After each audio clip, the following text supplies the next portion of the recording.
Alright, so just remember, if you're just getting started, this is kind of the work that happens. It happens to all of us, right? Been there, done that. And the more you do it, the better you get.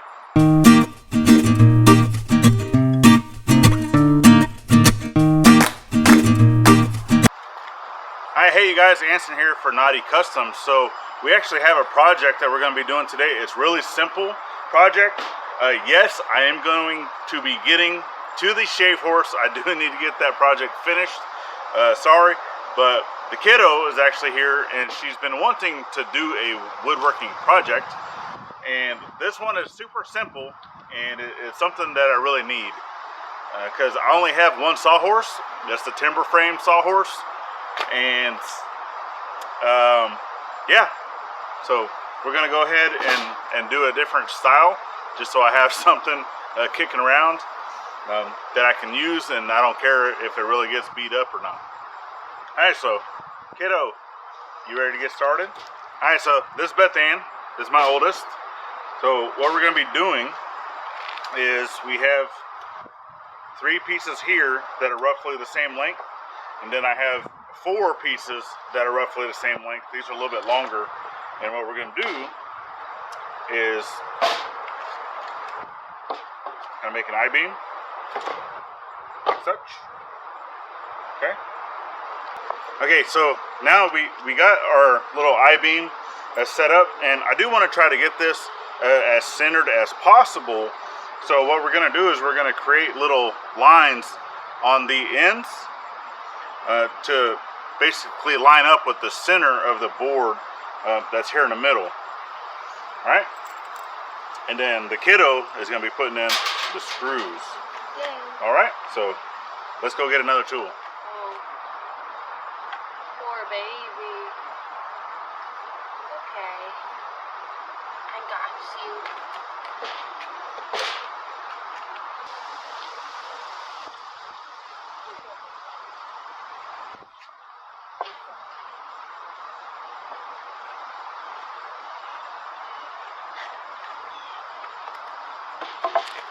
Alright, so for our I-beam portion of this, we went ahead and got this marked out. So we have just little tick marks that are on the end of this. That way it lets us know the center. And then on the top and the bottom part of the I-beam, we drew a line that will allow us to line up to those tick marks.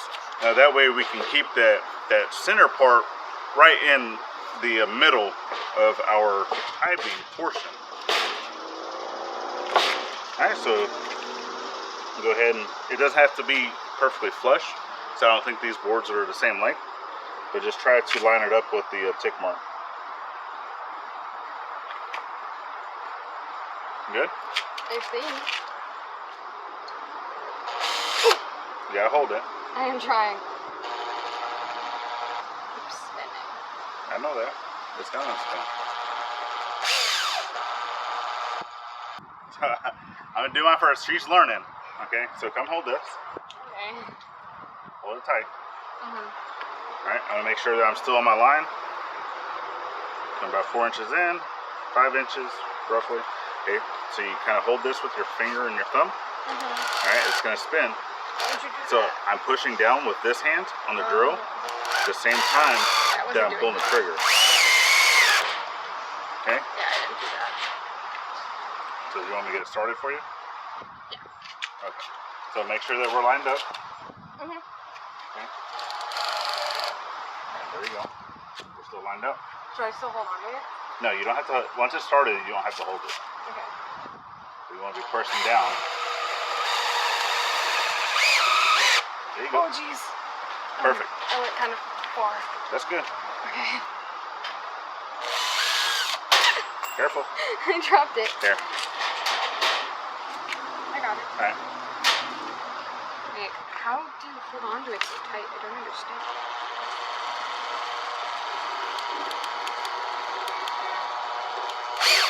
Here you go. I did it! Whoa. Jesus. How far deep should it go?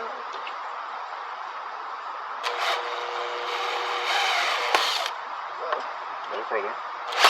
Why is it doing that? because you're not pressing down on the drill. Oh. Ah, that's good. Okay, and then also one thing that I didn't mention with the first one, but whenever you're doing these and you're putting this on there, you want to look at the direction of your grain and make sure that if it's cupped, right, the cup portion is to the top. All right, you want the heel up, not down.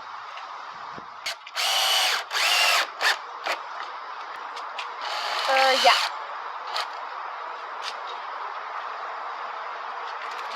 Oh, jeez. Don't fall over.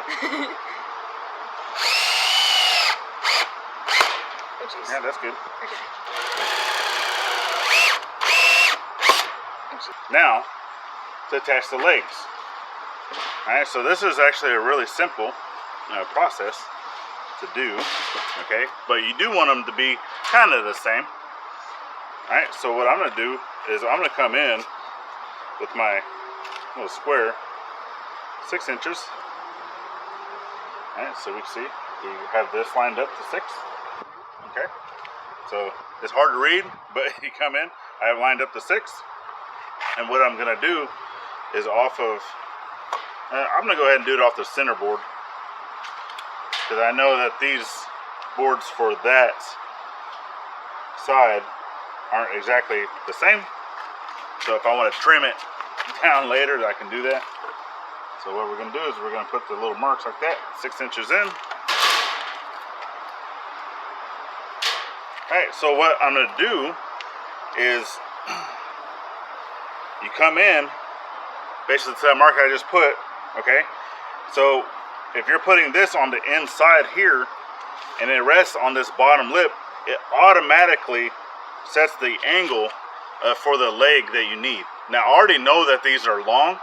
I intendedly left them long because I don't know exactly how tall I wanted to have this sawhorse.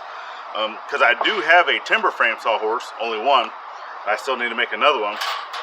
But I wanted to make sure that they're both close to the same height.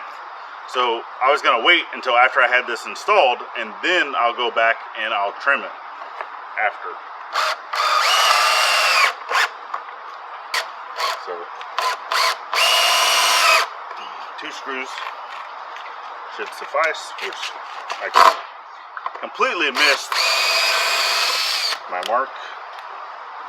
So I need to move it down just a little bit. Which, a sawhorse is a working tool, so it's fine if it has extra holes in it. There you go. Is it too crooked or? No, that's fine. Okay. Keep going? Yep. Whoa. Remember, press down. Yeah. Second? Or keep going? No, that's good. Remember to keep pressure on the screw at all times. Yeah. You got to be pressing down, because remember, the screw is moving down as you're going. So if you don't give it pressure, it doesn't stay in the hole. Is that good? Did I do it? Oh, I think Yep. I did it. Okay. Alright, so now we're going to go ahead and flip this around, and we're going to do the other side. Alright, so I'm going to put a mark on this side. Put the mark on this side.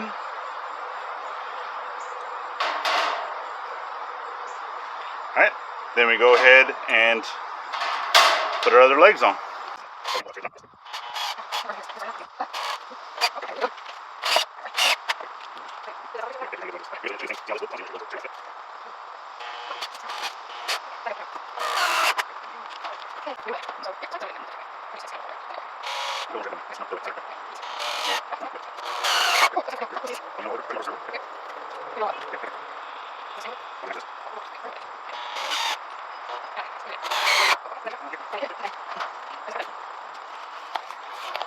Whoa.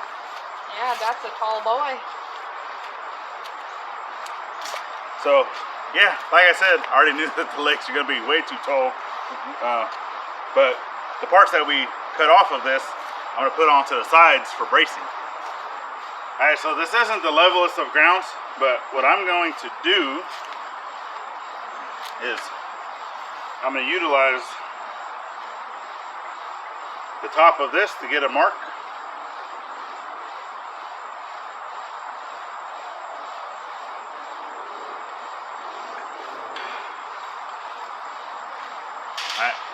as long as it's close. Alright, so here's my mark. So I know the height that I need is here. So basically from this mark up is excess. That's how much I do not need on my legs. So I'm gonna go from here, I'm gonna measure down. And then that will tell me roughly of how much I need to cut off of the legs. So if I do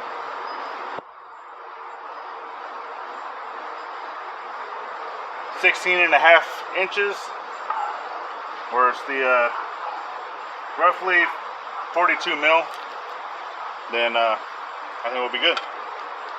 Alright, so I'm just gonna put tick marks.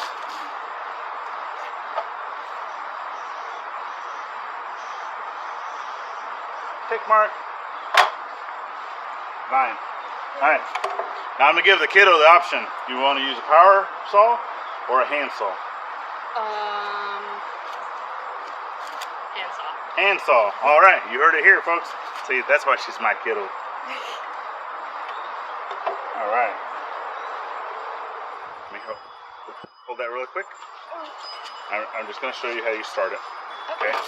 So I'm right-handed, right? So normally you would take your thumb like this. Yeah. Okay. And then you pull back to get it started. See how it makes a little curve? Mhm. Okay. And then you kind of do it again. And then from there you can kind of push forward. Right? You don't have. You let the saw do the work. All you're doing is pushing it Oh, forward. I did this in art class, but with like Forward and mini back. ones. Forward and back. Okay. And that's it. We did this in art class, but with like mini ones, not the big boys. Okay. And I'll let you start the other one. Okay. I'm gonna get into that groove.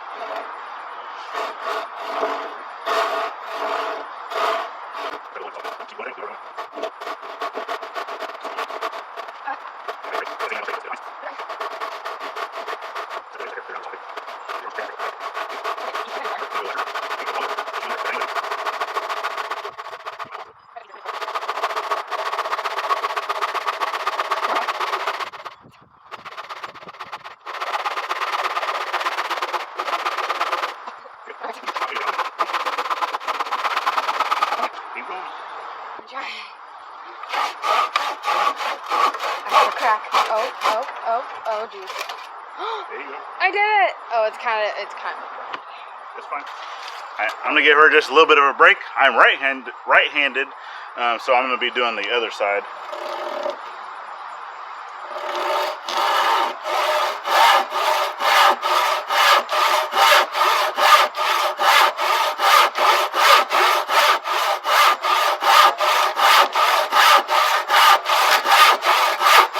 You're a lot faster than me.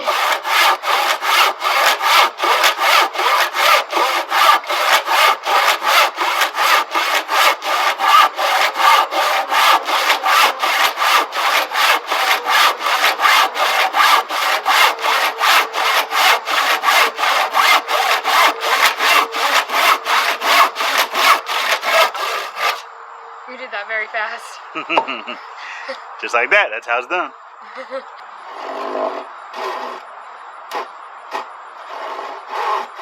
Okay, we got something. Okay, yeah.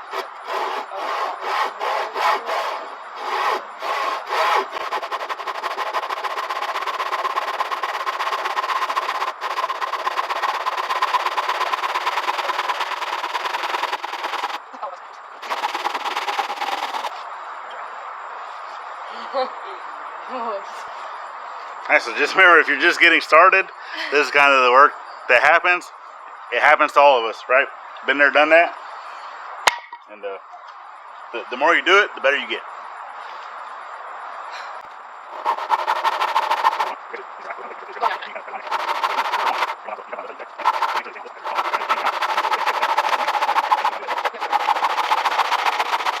Slow, hold. You're supporting the weight of your fall off piece. You just go nice and slow so you don't get a lot of tear out or breakage. Right? And then I can see pink too, so mine's not 100% perfect, but I've had a lot more practice. Same height.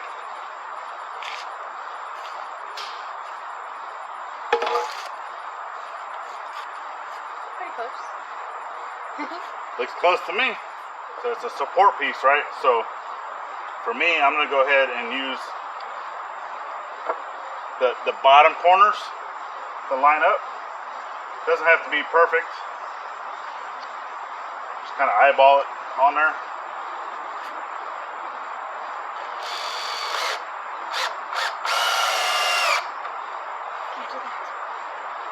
Okay, I'll let you do this.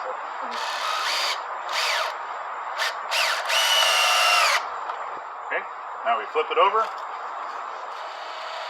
You can start it straight up and down. It's a little easier to do that, and then you move it as you're going. Because I did it all together, so it made it a little harder to see. I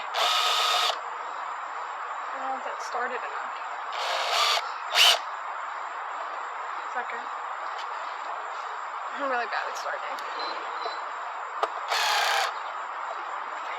There we go. Push. I When tried. you're pushing down hard, it will go. I tried. Okay. Jesus. Oopsies. Like this? Sorry. Push. Go. All right. Oh.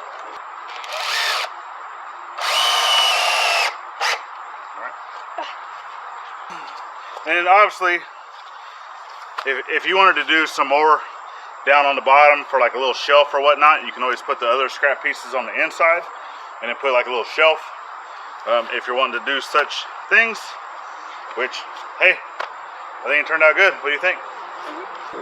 All right, so there we go. We got us a sawhorse knocked out. Really simple. It goes together really easily, right? How many pieces of wood did we use?